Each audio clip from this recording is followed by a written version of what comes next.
बिस्मिल्लाहिर्रहमानिर्रहीम अस्सलामु अलैकुम रहमतुल्लाह। नोटिफिकेशन ना होने के ऊपर इस वक्त पाकिस्तान के अंदर जो रौला पड़ चुका है, ये आप समझें कि नवाज शरीफ ने, शहबाज शरीफ ने जो पंगा लिया है, अब ये पंगा लेके खुद फंस गए और इस मौके का इंतज़ार किया जा रहा था पिछले तकरीबन को 3 साढ़े 3 साल से। 3 साढ़े 3 साल जो इन लोगों ने गुजारे हैं जिस तरीके से, और इन्होंने जी हुजूरी करके अपना सारी अंडरस्टैंडिंग बना के, और इन्होंने बग़ैर किसी मसले के 3.5 साल तो गुजार लिए, लेकिन आखिरकार वो पंगा पड़ गया जिसका इंतज़ार किया जा रहा था, नवाज शरीफ का, शहबाज शरीफ का। और वो पंगा ये पड़ा है कि इस्टेब्लिशमेंट के साथ इन्होंने सिंग फंसा लिया। और ये जो नोटिफिकेशन और तैनाती इस वक्त CDF की और 5 अहम तरीन पोजीशन के ऊपर तैनाती रोक देना, ये इस्टेब्लिशमेंट के साथ आपने एक किस्म का समझें कि आपने शेर के मुंह में हाथ डाल दिया, तो फिर आपका क्या होगा वो आप खुद जानते हैं। तो इन्होंने जो पंगा लिया है, अब इसका खमियाजा नजम सेठी ने देखिए एक बड़ी ज़बरदस्त बात की। उसने कहा कि ये शहबाज शरीफ तो इस मिजाज का आदमी नहीं, शहबाज शरीफ की तो तबीयत में इस तरह की चीज़ है ही नहीं। वो तो जिस दिन उसने इस्टेब्लिशमेंट ने कहना था कि नोटिफिकेशन निकाल दे, उसने निकाल देना था। उसने कहना था कि ये कर दें, उसने ये कर देना था। उसने कहना था कि वो कर दें, उसने वो कर देना था। यानी जो ये कह रहे हैं कि ये अभी नया ओहदा क्रिएट हुआ है, बड़ा काम हो रहा है, देखा जा रहा है और इसके ऊपर बड़ा वर्किंग हो रही है, ये वाला मसला नहीं है। शहबाज शरीफ ने करना होता तो ये 2 मिनटों के अंदर हो जाता। इसका मतलब है कि बिच गल कोई हो रहे, और वो बात ये है कि नवाज शरीफ फंस गया है, अड़ गया है इस बात के ऊपर कि तैनातियाँ, उसके बाद इख्तियारात, पावर, अथॉरिटी, तमाम चीज़ें हमारी मर्ज़ी की होंगी और हम इसका फ़ैसला करेंगे। हम डिसाइड करेंगे किसने कहाँ जाना है, किसने कहाँ लगना है, किसके पास क्या पावर होगी और कौन कहाँ से आएगा, हमारी मर्ज़ी से होगा। ये असल में रौला पड़ गया। अब इसके ऊपर बार्गेन हो रही है, इसके ऊपर लेन देन हो रही है, और जितनी एम्बैरसमेंट इस वक्त इस्टेब्लिशमेंट की हो रही है, ये तारीख़ में नहीं हुई। देखिए, तारीख़ में होता है, एक 99 के अंदर ये वाक़या हुआ कि रास्ते में इन्होंने आर्मी चीफ को बरतरफ कर दिया नवाज शरीफ ने। चले, वो तो एक एक्शन हो गया, उसमें तो समझ आया।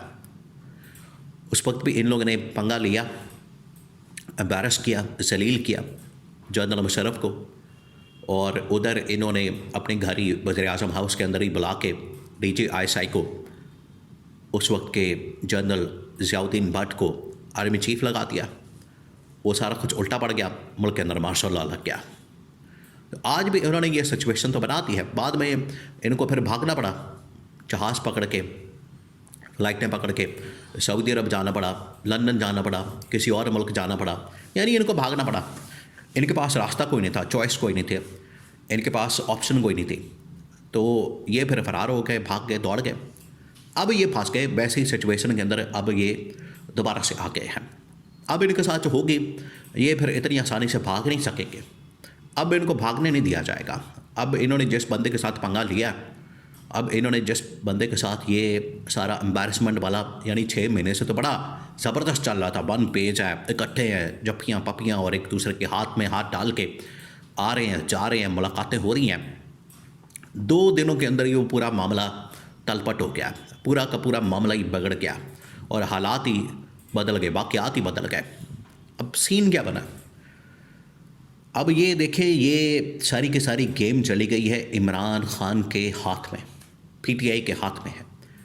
ये देखिए, पाकिस्तान की अगर आप सियासत को समझें, उसके अंदर जो बरीक वारदातें होती हैं, क्या होता है? पाकिस्तान की सियासत किस चीज़ के गर्द घूमती है? पाकिस्तान की जो टोटल सियासत है वो इस चीज़ के गर्द घूमती है कि गवर्नमेंट जो है वो इस्टेब्लिशमेंट के साथ मिलकर चलती है। जैसे इस्टेब्लिशमेंट के साथ पड्डा होता है, इस्टेब्लिशमेंट जाके मिल जाती है ऑपोजिशन के साथ। ऑपोजिशन और इस्टेब्लिशमेंट दोनों मिलकर गवर्नमेंट को घर भेज देते हैं, उसका तख्ता उलट देते हैं उसका धर्म तख्ता कर देते हैं और फिर एक नई गवर्नमेंट बन जाती है। ये टोटल खेल होता है। लेकिन अब की बार ये देखिए, इमरान खान ने बड़ा ज़बरदस्त स्टैंड लिया। इमरान खान ने उस तरह से मौका परस्ती, मफाद परस्ती या अपॉर्चुनिटी हासिल करने की कोशिश नहीं की। इमरान खान ने यहाँ पर दो नंबरी नहीं की। इमरान खान ने यहाँ पर बिल्कुल भी उस तरह का काम नहीं किया कि मैं मौके से फ़ायदा उठा के यहाँ पर अपना कार्ड खेलूँ, अपनी चाल चलूँ।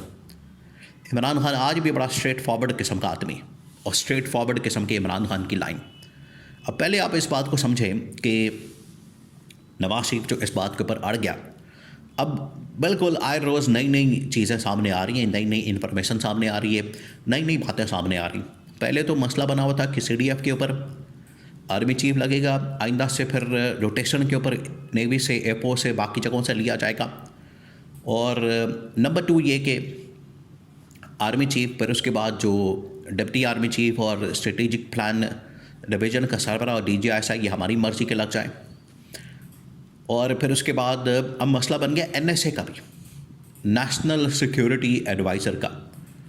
वो कौन होगा, किसको लगाया जाएगा?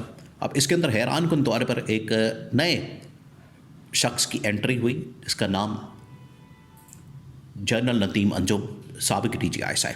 उनके बारे में कहा जा रहा है कि नून लीग चाहती है कि उनको NSA लगा दिया जाए।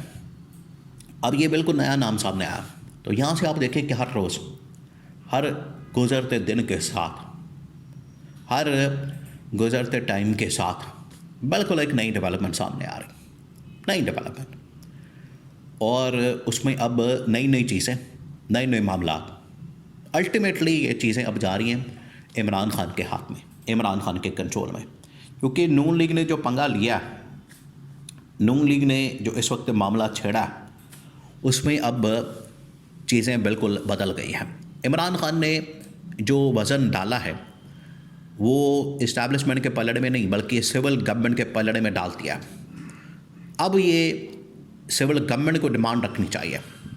सिविल गवर्नमेंट अगर थोड़ी सी भी शर्म व हया वाली है, थोड़ी सी भी इनको समझ बूझ है, थोड़ी सी भी ये सियासत को समझते हैं, तो अगर ये शर्त रखते हैं इमरान खान की रिहाई और अपने साथ मिलकर मुल्क में ये सिविल हुकूमत की बालादस्ती, पार्लियामेंट की बालादस्ती, आइन और कानून की हुक्मरानी, अदलिया मीडिया की आज़ादी और मुल्क में ये जो इस्टेब्लिशमेंट की मुदाखलत जिससे पीपल्स पार्टी भी परेशान रहती, नून लीग भी परेशान रहती, PTI भी, तो ये एक मामला हमेशा के लिए ख़त्म हो सकता है। अगर इमरान खान की रिहाई की शर्त और डिमांड रखती जाए यहाँ पर, अपने मफाद के बजाय, अपने फ़ायदे के बजाय, अपनी ताकत के बजाय, अपनी सियासत के बजाय। देखिए मुस्तक़बिल में ये 2-4 महीने के अंदर तो गवर्नमेंट फारग हो जानी है। जो इन्होंने किया है अब इसका खमियाजा इनको भुगतना पड़ेगा। लेकिन अगर ये एक हो जाते हैं तो इससे एक परमानेंट मुस्तकिल सलूशन जो है सिविल हुक्मरानी का वो निकल सकता है।